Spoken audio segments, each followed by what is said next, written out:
Graça e paz, amados irmãos, santos ouvintes da Palavra de Deus. Já fazia um tempo que eu não entrava por aqui para conversar com vocês. E hoje o assunto que irei tratar, como sempre, além de polêmico, é extremamente esclarecedor e que, na maioria das vezes, como nós bem sabemos, pelo sistema religioso é distorcido.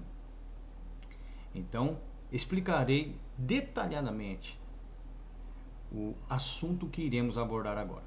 Mas antes eu peço que você se inscreva no nosso canal, que você compartilhe as nossas mensagens, clique no sininho para ser notificado de quando houverem novos vídeos, não deixe de dar o seu like, muito menos de fazer o seu comentário, quer refutando, quer concordando, ok? Lembrando que a refutação não pode ser baseada em crendice, mas sim argumentada por versículos, por passagens, para que a nossa discussão possa ser plausível e não baseada em achismos. Tá certo? Bora lá? Abram as suas Bíblias comigo em Romanos capítulo de número 7, a partir do versículo de número 1. Nós trataremos aí da lei, né? Vamos falar sobre a lei. Muitos dizem que a lei foi abolida. Mas o que é a lei? Segundo o que o apóstolo João ensina, vamos lá, 1 João, capítulo de número 3, versículo de número 4. Segundo o apóstolo João,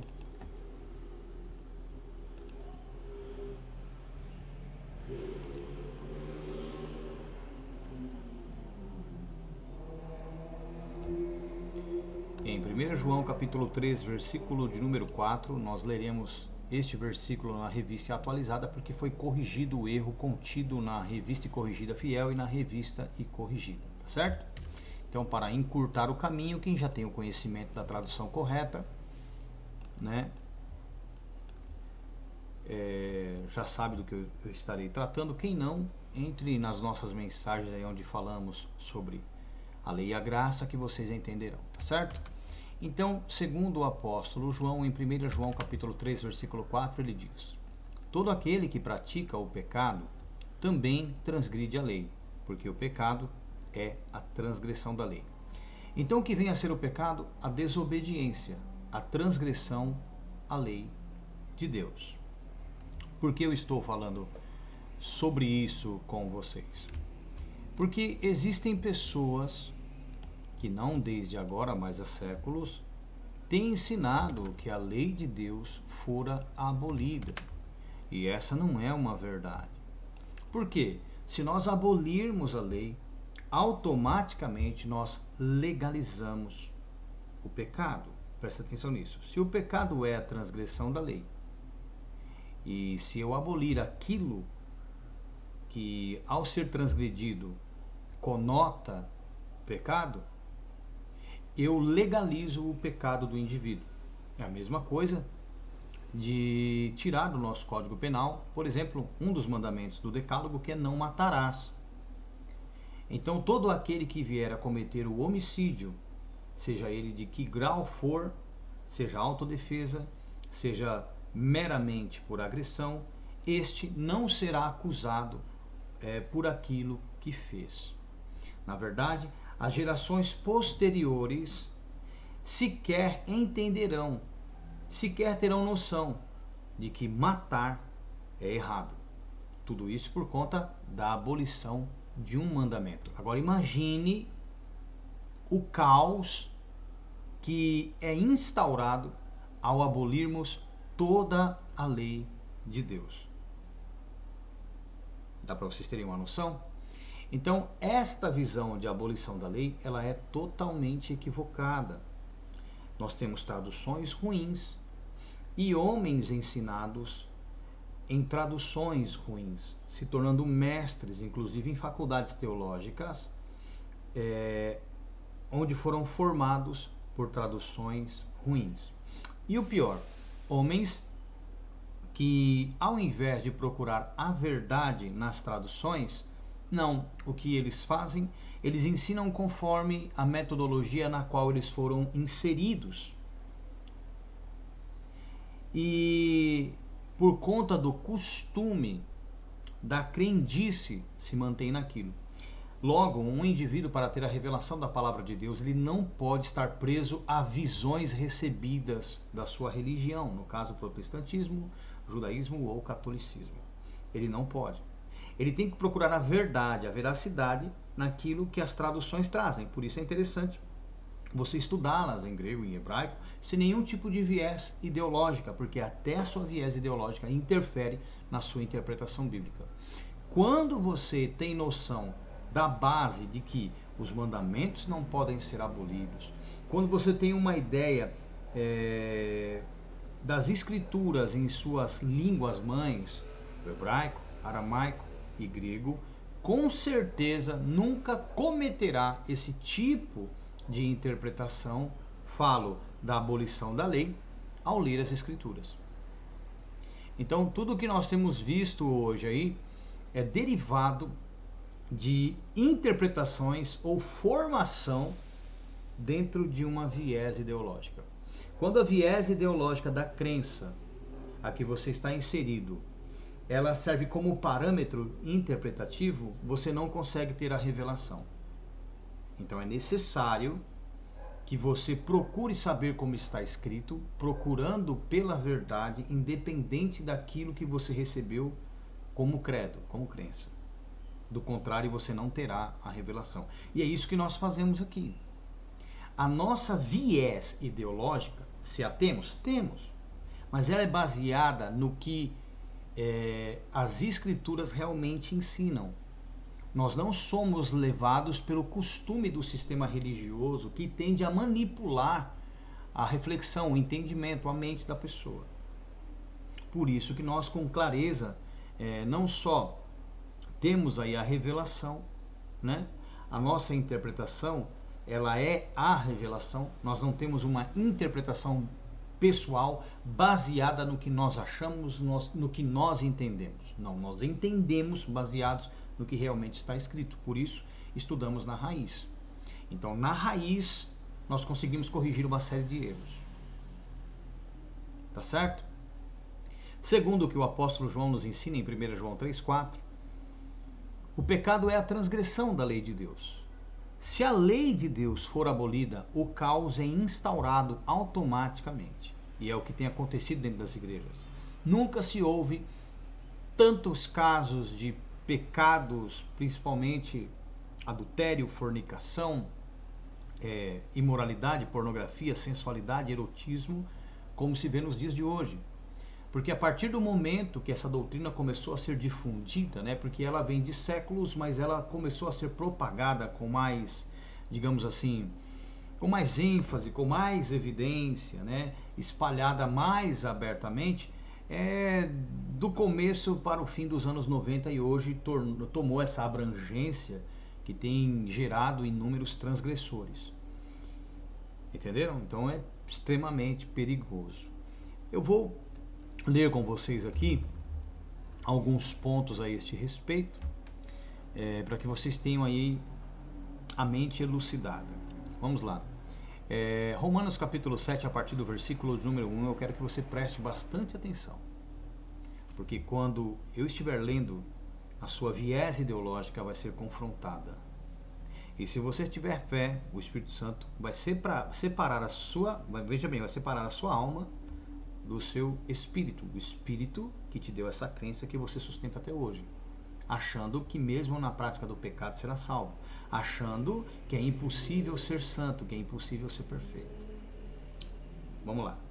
Romanos capítulo 7, a partir do versículo de número 1, diz assim: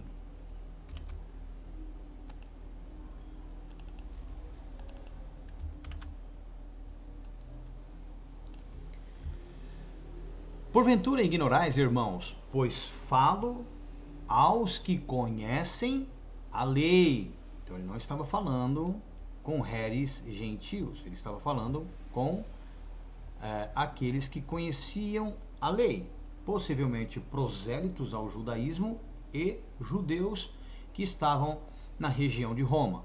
Então ele diz: porventura ignorais, irmãos, pois que falam os que conhecem a lei, que a lei tem domínio sobre o homem toda a sua vida? Olha que interessante isso. Qual o domínio? Domínio no sentido de dar o destino de sua alma. Quero deixar isso bem claro aqui, porque a lei tem que ter domínio, porque é ela que vai direcionar o seu caminho. Então aqui ele fala de um domínio que dá destino da sua alma. Certo? Então estamos falando de juízo. Vamos lá. Versículo 2. Ora, ele vai usar como metáfora. A mulher casada está ligada pela lei ao marido enquanto ele vive. Mas, se o mesmo morrer, desobrigada ficará da lei conjugal. Prestem bastante atenção. De sorte que, o que ele diz aí?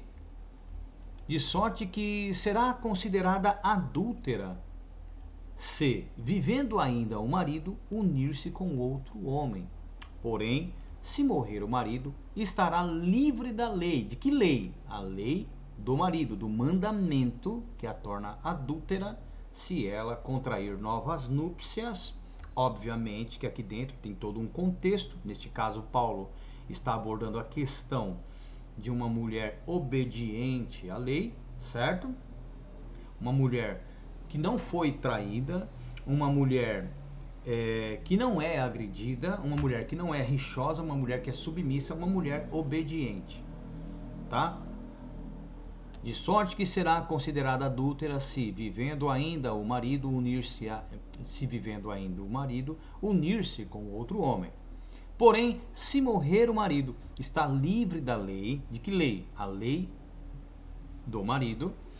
E não será adúltera se contrair novas núpcias, se vier a casar.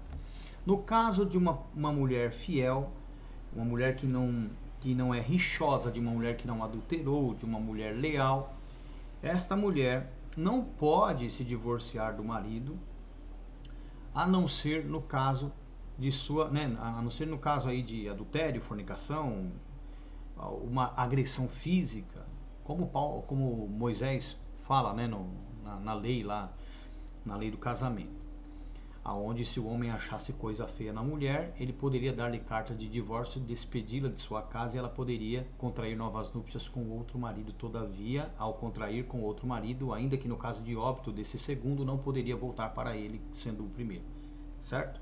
Então aqui nós estamos falando de um contexto onde Paulo usa a figura sem esses, vamos dizer assim, sem essas minúcias de detalhes de acontecimentos que são aí plausíveis para dar-se a carta de divórcio em outras situações, tá? Vamos lá. De sorte que será considerada adúltera se vivendo ainda o marido unir-se com outro homem, porém, se morrer o marido, estará livre da lei e não será adúltera se contrair novas núpcias. Lembrando que Paulo está usando isso aqui como metáfora. Dando continuidade. Versículo 4. Assim, meus irmãos, também vós morrestes relativamente à lei. Por que relativamente? Porque ele trata de morrer para a lei em relação à vida que tínhamos, na qual, pela lei, estávamos presos no pecado.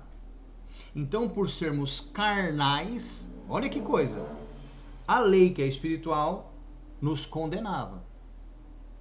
Mas quando nós morremos para a vida que tínhamos, nos tornando espirituais, então a lei que nos retinha, agora ela não mais nos condena. Por quê? A lei é espiritual e nos tornamos também espirituais. Então, assim, meus irmãos, também vós morrestes relativamente à lei, e o que explica essa relatividade é em relação à vida que levávamos, a qual nos colocávamos como condenados por ela. Então, assim, meus irmãos, também vós morrestes relativamente à lei por meio do corpo de Cristo, para pertencerdes a outro. Então, quando nós estávamos na carne, a lei nos condenava e nós pertencíamos a outro Deus. Pegaram? Assim, meus irmãos, também vós morrestes relativamente à lei por meio do corpo de Cristo, para pertencerdes a outro.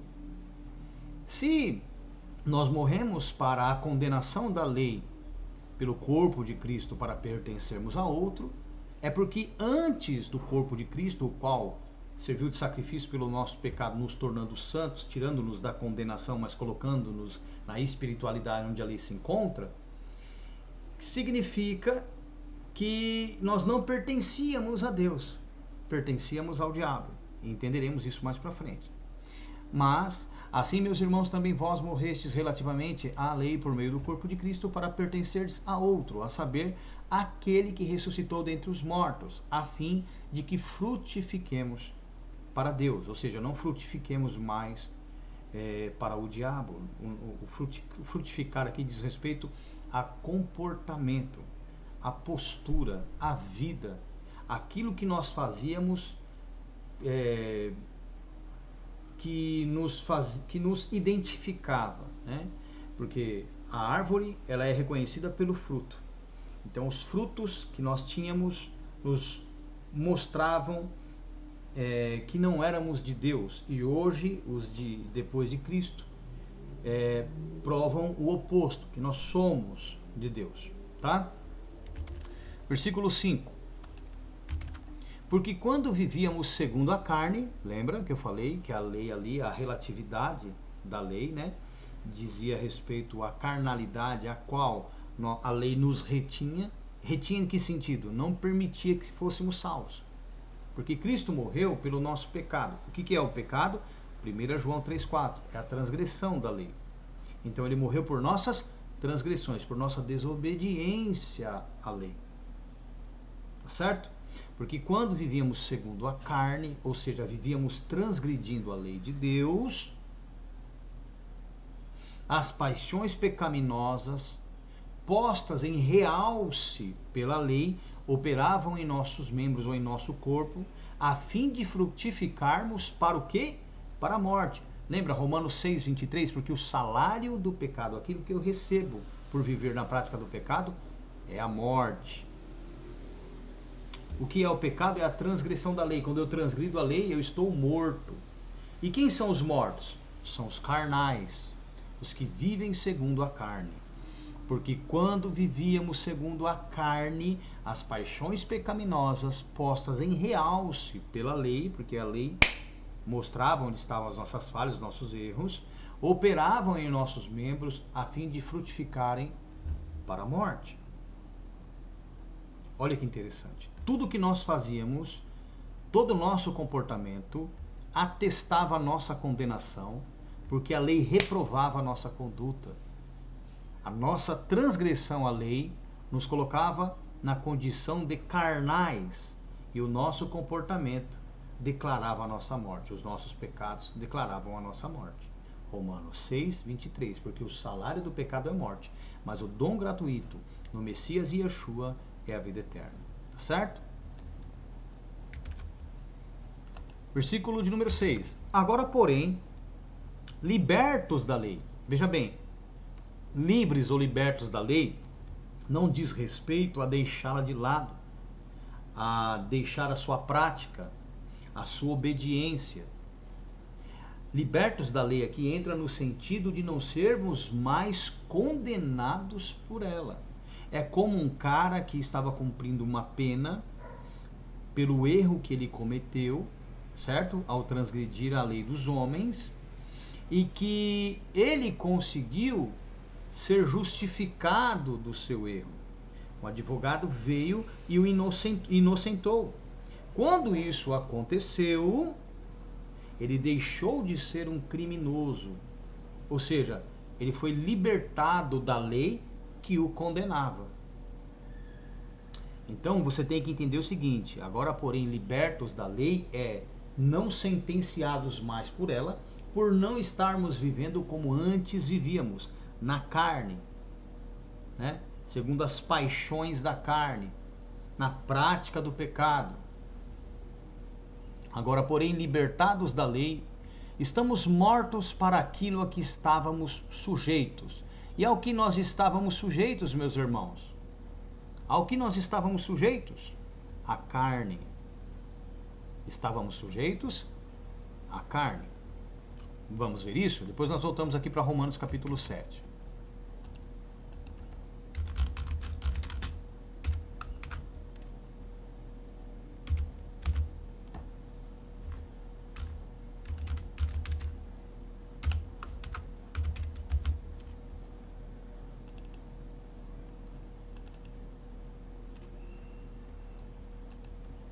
Prestem atenção. Gálatas 5,17.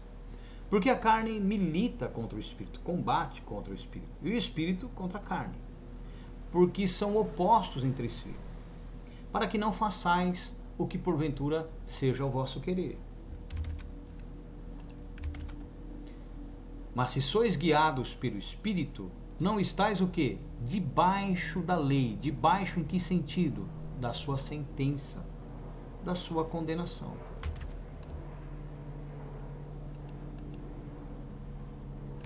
Versículo 16. Digo, porém, andai no espírito, e jamais satisfareis o quê? A concupiscência da carne. Então, quando você é espiritual, você não está sujeito às paixões, às concupiscências da carne. Você é uma pessoa espiritual. E por ser espiritual, você não está mais debaixo do crivo da lei, do juízo da lei. Porque a lei é espiritual. Se você estiver no espírito, vocês andam junto. O verbo, a palavra, a lei de Deus se faz carne em você. Quem olha para você vê o mandamento de Deus vivo. Vê a palavra de Deus atuante num ser humano. O verbo se fez carne em você. Você se tornou uma pessoa espiritual, segundo a lei que é espiritual. Pegaram? Voltando lá para Romanos capítulo 7, versículo de número 6. Agora, porém, libertados da lei, que é no mesmo sentido que acabamos de ler em Gálatas, estamos mortos para aquilo a que estávamos sujeitos. Mortos para o quê? Para a sentença, né? Mortos para a carne, que nos colocava em condenação. De modo que servimos em novidade de espírito, de entendimento. E não na caducidade da letra, no antigo ensino ou interpretação que se tinha da lei. Certo? Que diremos, pois? Aí vem a explicação. É a lei pecado?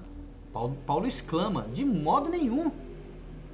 Né? Muitos pregam a lei como uma maldição, como se ela não tivesse vindo de Deus, como se ela fosse do diabo. E ela não é, ela é espiritual. Nós leremos isso mais pra frente, inclusive. Aliás, no versículo de número 14, olha só. O que ele diz aí? Porque bem sabemos que a lei é o quê? Espiritual. Eu, todavia, sou o quê? Carnal, vendido à escravidão do pecado. Essa versão aqui, ó, tem que tomar cuidado neste versículo. Vou colocar ele na revista e corrigida, porque é assim, né? Senão você não tem uma interpretação correta. Ó, porque bem sabemos que a lei é espiritual, mas eu sou carnal, vendido debaixo do pecado, né? Vendido sob o pecado. Então, alguém me comprou quando eu era pecador. E nessa compra me tornou santo. Quem foi que fez isso? Bom, voltemos lá para o versículo de número 6. Mas agora estamos livres da lei, pois morremos para aquilo em que estávamos. Revista atualizada aqui de novo. Vamos lá. Agora, porém, libertos da lei, estamos mortos para aquilo que estávamos sujeitos, de modo que servimos em novidade de espírito e não na caducidade da letra, na antiga interpretação, na antiga maneira de se entender a palavra. Que diremos, pois, é a lei pecado? De modo nenhum. Mas eu não teria conhecido o pecado senão por intermédio da lei. É óbvio, né? Porque a lei ela traz a consciência do pecado. Pois não teria eu conhecido a cobiça se a lei não dissera, não cobiçarás. Mas o pecado, olha o que diz aí. O pecado, tomando ocasião pelo mandamento, olha que coisa interessante, não foi a lei que causou isso, foi o pecado, né? Então, mas o pecado, tomando ocasião pelo mandamento, despertou em mim toda sorte de concupiscência, porque sem lei está morto o pecado. Porque o que dá noção para o indivíduo do que é certo e do que é errado é a lei. Se eu abolir a lei, aquilo que era considerado pecado morre. Ou seja, eu posso matar e não serei mais pecador. Posso adulterar e não serei mais pecador. Posso agredir e não serei mais pecador. Posso desonrar pai e mãe e não serei mais pecador. Então Paulo não está dizendo que a abolição da lei seja algo bom. Muito pelo contrário, né? Essa interpretação é totalmente equivocada. Ele disse que a lei é boa. Ele disse que a lei é o quê? Espiritual. Mas que ela traria consciência do que é o pecado. Sem ela, não existe o pecado. Aliás, o pecado está morto. Não existe pecado. Mas não é, veja bem, não existe o pecado no sentido da pessoa ter consciência dele. E não por seu comportamento. Entenderam? Até porque antes da lei, o comportamento já reprovava o indivíduo. Então a lei existia o quê? No entendimento do indivíduo. Estava no coração e no entendimento dele. Que foi o que tornou-se a ser feito. Olha, vamos lá. Hebreus. Vem comigo. Hebreus 8.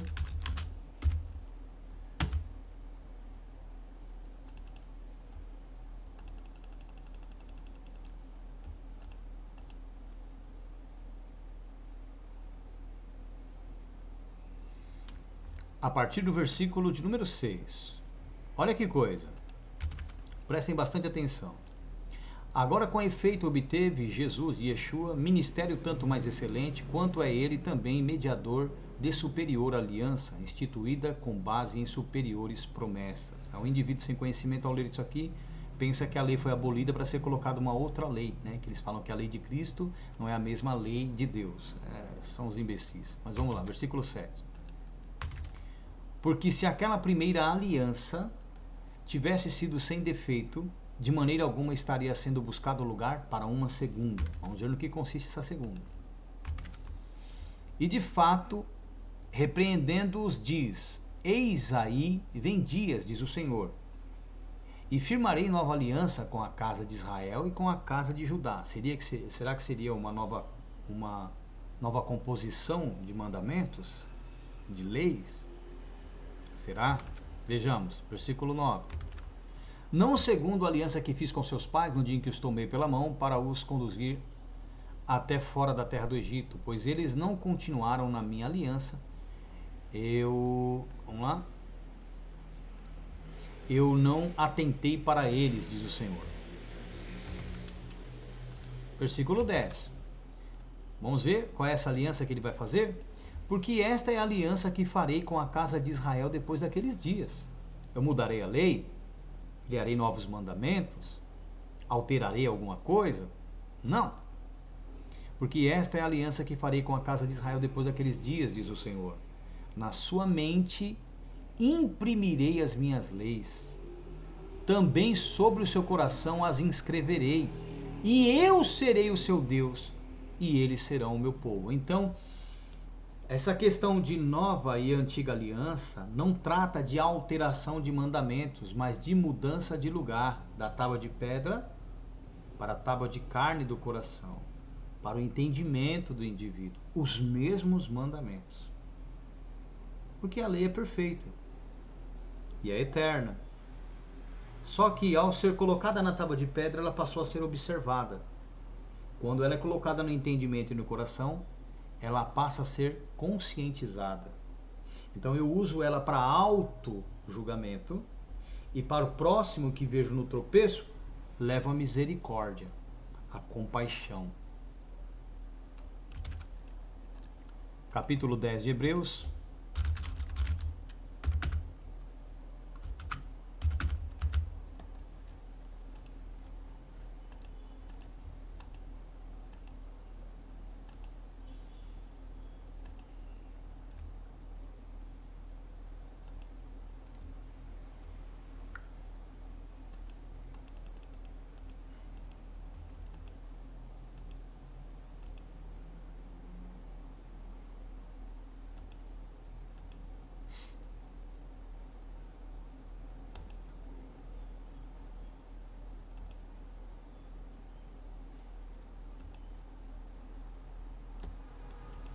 Hebreus capítulo de número 10, a partir do versículo 14. Prestem atenção.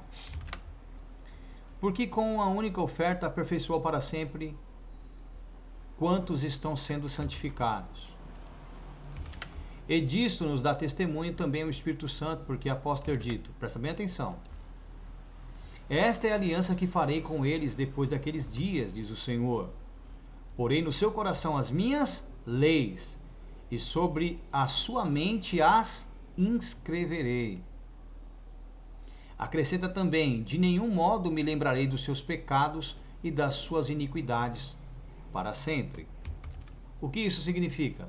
Que a mesma lei, o mesmo mandamento, ele seria abolido da tábua de pedra e inserido na nossa mente e coração, para termos consciência.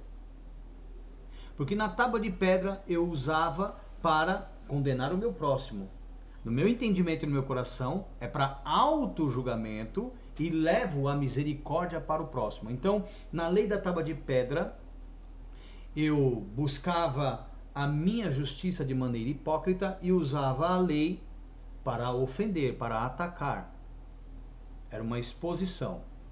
Hoje, com a lei interiorizada, nós a usamos para autoanálise, para exteriorarmos misericórdia e compaixão.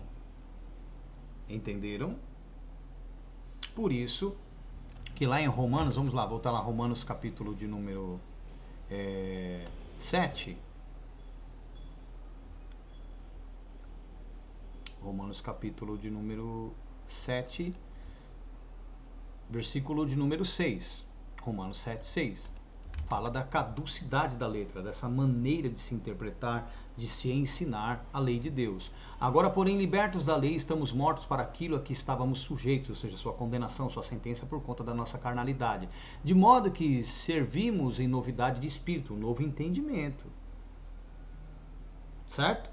E não na caducidade da letra, na antiga maneira de se ensinar, de se interpretar a lei de Deus. Pegaram? Da hora, né? Muito legal isso. Vamos lá.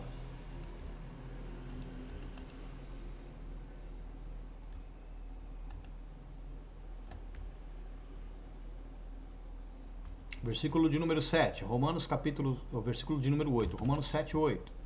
Mas o pecado, tomando ocasião pelo mandamento, despertou em mim toda sorte de concupiscência, porque sem lei está morto o pecado.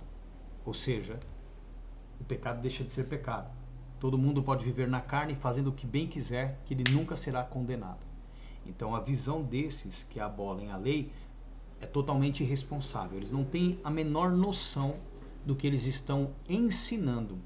Eles não têm a menor noção do caos que eles causam na sociedade, não só na igreja, mas na sociedade, com essa ideologia da abolição da lei.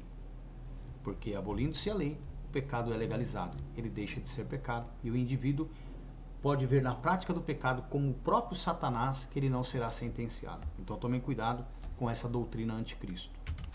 Versículo 9. Outrora sem a lei eu vivia, mas sobrevindo o preceito, reviveu o pecado e eu morri. O que isso significa? Eu não tinha consciência dos meus erros. Quando a consciência pela lei foi me dada, eu morri porque eu percebi que eu era o quê? Pecador. E o salário do pecado é a morte. E o que é o pecado? A transgressão da lei. 1 João 3,4.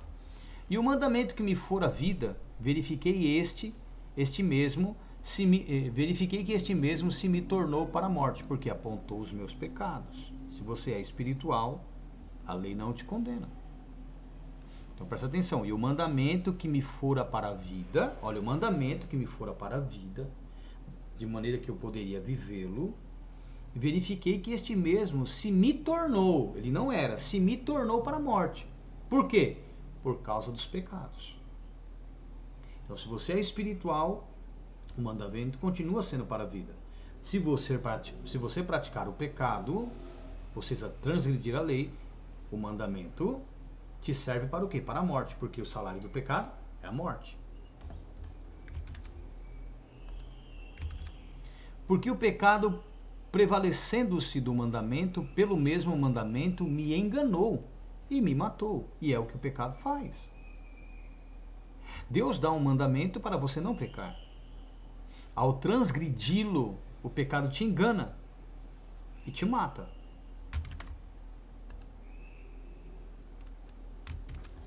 Porque conseguinte a lei é o quê? É santa. E o mandamento? Santo e justo e bom. Acaso o bom se me tornou em morte? De modo nenhum. Pelo contrário, o pecado, para revelar-se como pecado, por meio de uma coisa boa, causou-me a morte. Qual era essa coisa boa? A vida. Quando me causou a morte? Quando eu transgredi, a fim de que pelo mandamento se mostrasse sobremaneira maligno o que? Aquilo que eu estava fazendo. Porque bem sabemos que a lei é o que? Espiritual. Eu, todavia, sou o que? Carnal, vendido, né? Aqui diz a escravidão do pecado, não é vendido a escravidão do pecado, tá? É vendido sob, debaixo do pecado. Olha, vou te mostrar aqui. Nós temos que ter noção de todas as traduções de maneira correta para que nós possamos ter uma interpretação clara. Porque bem sabemos que a lei é espiritual, mas eu sou o que? Carnal, vendido sob o pecado. Ou seja, eu fui vendido na prática do pecado. Alguém me comprou. Quem me comprou? Vamos ver?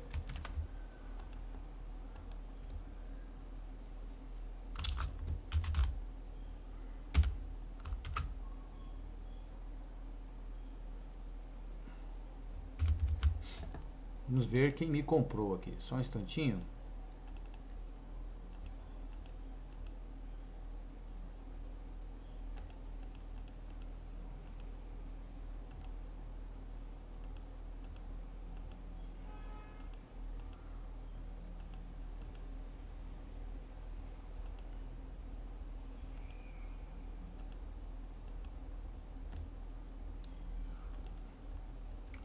Primeira Coríntios 6, versículo de número 20. Olha o que diz aí.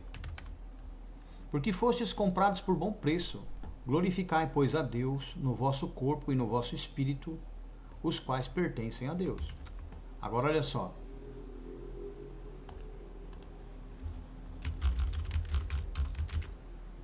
Apocalipse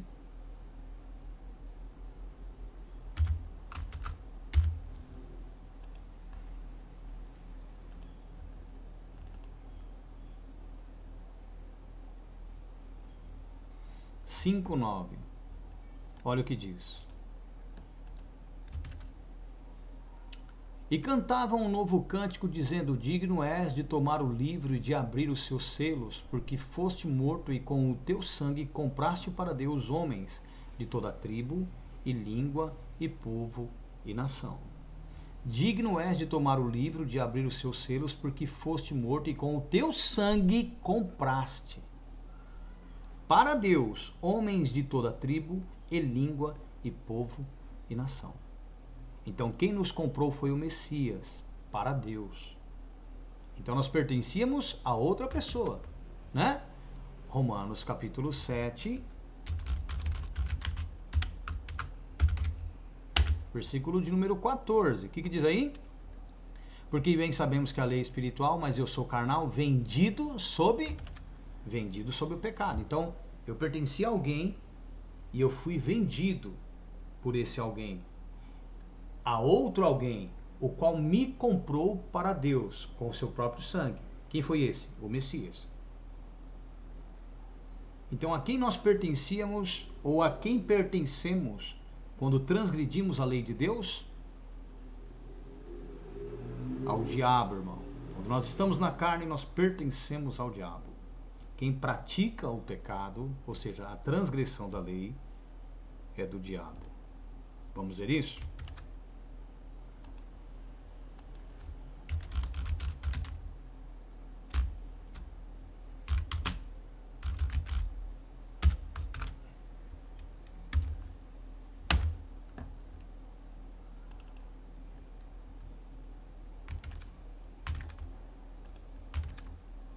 Quem comete ou pratica, tá? O correto aqui é pratica o pecado, é do diabo. Lembra do termo diabo? O enganador, farsante, aquele que se passa por Deus enganando as pessoas, né? A quem nós pertencíamos antes. Então, olha, quem pratica o pecado é de quem? Do diabo. Porque o diabo peca desde o princípio. Para isto o Filho de Deus se manifestou, para desfazer as obras do diabo, tirar da gente o comportamento, os frutos, né? Os quais nos identificavam como condenados por transgredirmos a lei de Deus. Então, quem pratica o pecado é do diabo. E o que é o pecado? O que é a prática do pecado? É a transgressão da lei. Vamos ver isso? Aí mesmo, né, no Evangelho de João, só que capítulo 1 João 3, só que versículo de número 4. Mas vamos ver na versão revista e atualizada, porque na corrigida está errado, tá vendo? Ó? Qualquer que comete o pecado também comete iniquidade, porque o pecado é iniquidade. Quando nós corrigimos na atualizada, nós temos esse entendimento aqui.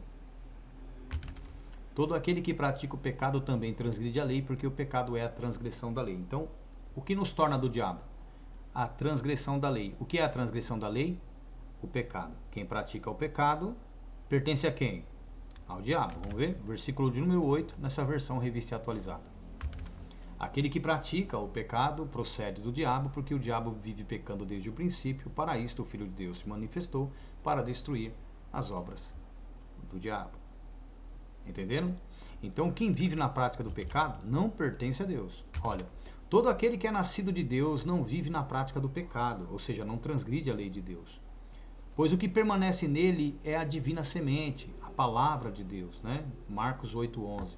Ora, esse não pode viver pecando, porque ele é o quê? Nascido de Deus. Então, o nascido de Deus não pratica o pecado, ele não transgride a lei de Deus. Quem transgride a lei de Deus, ou quem vive na prática do pecado, é do diabo. E agora, como é que fica isso? Vamos voltar lá? Romanos capítulo de número 7. Aonde nós paramos? Versículo de número 14. Porque bem sabemos que a lei é espiritual, eu todavia sou carnal, vendido, né? Vendido, na versão revista corrigida, vendido debaixo do pecado, né? Porque bem sabemos que a lei é espiritual, mas eu sou carnal, vendido sob, debaixo do pecado. Porque o que faço não aprovo, pois o que quero isso não faço, mas o que aborreço isso faço. E se faço o que não quero, consinto com a lei que é boa. Concordo com a lei que é boa, olha só. Ora, se faço o que não quero, consinto com a lei que é boa.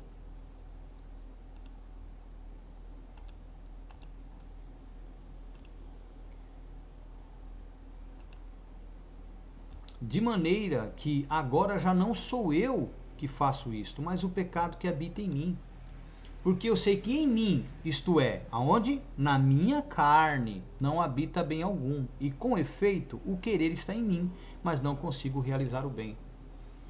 Porque não faço o bem que quero, mas o mal que não quero, esse faço. Ora, se eu faço o que não quero, já não sou eu, mas o pecado que habita em mim. Aonde o pecado habita? Na nossa carne. Por isso que nós devemos andar sempre em espírito. Lembra lá? Gálatas 5, 16, 17? Acho então esta lei em mim, que quando quero fazer o bem, o mal está comigo. Porque segundo o homem interior, a minha alma, o que diz aí? Tenho prazer aonde? Na lei de Deus. Olha que interessante. Mas vejo nos meus membros, na minha carne, outra lei, que batalha contra a lei do meu entendimento. Então, na carne tem uma outra lei que batalha contra a lei do entendimento de Paulo. Certo? E me prende debaixo da lei do pecado, que está nos meus membros, na minha carne. Miserável homem que sou, quem me livrará do corpo desta morte, desse corpo onde habita o pecado? Dou graças a Deus por Jesus Cristo, Yeshua o Messias, nosso Senhor, assim que eu mesmo, com entendimento, sirvo a lei de Deus. Olha que interessante. Quem tem entendimento, ou com o entendimento, nós devemos o quê? Servir a lei de Deus. Mas com a carne, a lei do pecado. Por isso que nós não podemos viver na carne. Certo? Agora, olha que interessante. Romanos capítulo 8, versículo 1. Portanto, agora, nenhuma condenação há para os que estão em Cristo Jesus, que não andam segundo a carne, mas segundo o Espírito. Esse segundo a carne, esse que não andam segundo a carne, mas segundo o Espírito, é um acréscimo. Você pode ver que ele é corrigido, né? Ele é retirado na revista atualizada, olha. Agora, pois, já nenhuma condenação há para os que estão em Cristo Jesus. Então, o segundo a carne, aqui na versão revista corrigida, é um acréscimo, não altera porque ele é contido no versículo 4, mas não consta nos textos originais. Versículo 2. Porque a lei do Espírito de vida, olha só, a lei de Deus é o quê? Do Espírito de vida. Em Cristo Jesus ou no Messias, Yeshua me livrou da lei do pecado e da morte que está nos meus membros. Quando eu estou na carne, é esta lei do pecado e da morte que opera e me condena. Portanto, o que era impossível à lei, visto como estava, não é enferma, é enfraquecida pela carne, ou pela carnalidade, Deus enviando seu Filho em semelhança da carne pecaminosa, pelo pecado condenou o pecado na carne. Para que a justiça da lei, de que lei? A lei do Espírito de vida, se cumprisse em nós, que não andamos segundo a carne, que não obedecemos à lei do pecado e da morte, mas segundo o Espírito. Versículo 5. Porque os que são segundo a carne, ou que vivem segundo os desejos da carne, inclinam-se, sujeitam-se para as coisas da carne, mas os que são segundo o Espírito, para as coisas do Espírito, pela lei que é espiritual. Porque a inclinação da carne é morte, mas a inclinação do Espírito é vida e paz, ou seja, se sujeitar à carne é morte, e se sujeitar ao Espírito é vida e paz com Deus. 7. Porque a inclinação da carne é inimizade contra Deus, pois não é sujeita à lei de Deus, nem em verdade o pode ser. Vamos ler de novo. Porquanto a inclinação da carne, se entregar à lei da condenação e da morte, né, a lei do pecado e da morte, é inimizade contra Deus, pois não é sujeita à lei de Deus, a lei espiritual, do Espírito de vida, que é santa, boa, nem em verdade pode ser. Então a pessoa que se entrega às paixões da sua carne, ela obedece uma outra lei que não é a de Deus, é a lei que está na carne do indivíduo, certo? Ele transgride a lei de Deus, e por estar nessa carnalidade, ele não consegue obedecer a lei de Deus, nem em verdade pode ser. Então o que ele explica aqui? Porquanto a inclinação da carne, se sujeitar aos desejos da carne, é inimizade contra Deus. Então quem pratica o pecado é inimigo de Deus, pois não se sujeita à lei de Deus que é espiritual, a encontrada em Cristo Jesus. Nem em verdade pode ser. 8. Portanto, os que estão na carne não podem agradar a Deus. Por qual motivo? Por não se sujeitar à lei de Deus. Entenderam, meus amados? Eu espero que vocês tenham entendido essa mensagem, que Deus possa vir abençoá-los poderosamente. Eu vou pedir neste momento que os irmãos possam aí contribuir com os seus dízimos e com as suas ofertas. Você pode contribuir com os seus dízimos e com as suas ofertas pelo Pix no CPF 185-183-398-63, tá? Você pode contribuir com seus dízimos e ofertas com seu Pix no CPF 185-183-398-63. Não contribuam pelo Pix no número de celular. Por quê? Porque este número meu só existe no WhatsApp agora, e esta conta aqui, que era da Caixa Econômica Federal, ela está bloqueada porque eu preciso atualizar os meus dados. Então, se você for tentar fazer o Pix do seu dízimo e da sua oferta pelo número do celular, você não vai conseguir. Então, façam-no pelo número do CPF, tá bom? Deus abençoe todos vocês, fiquem na paz, eu espero que vocês tenham entendido e até a próxima. Shalom.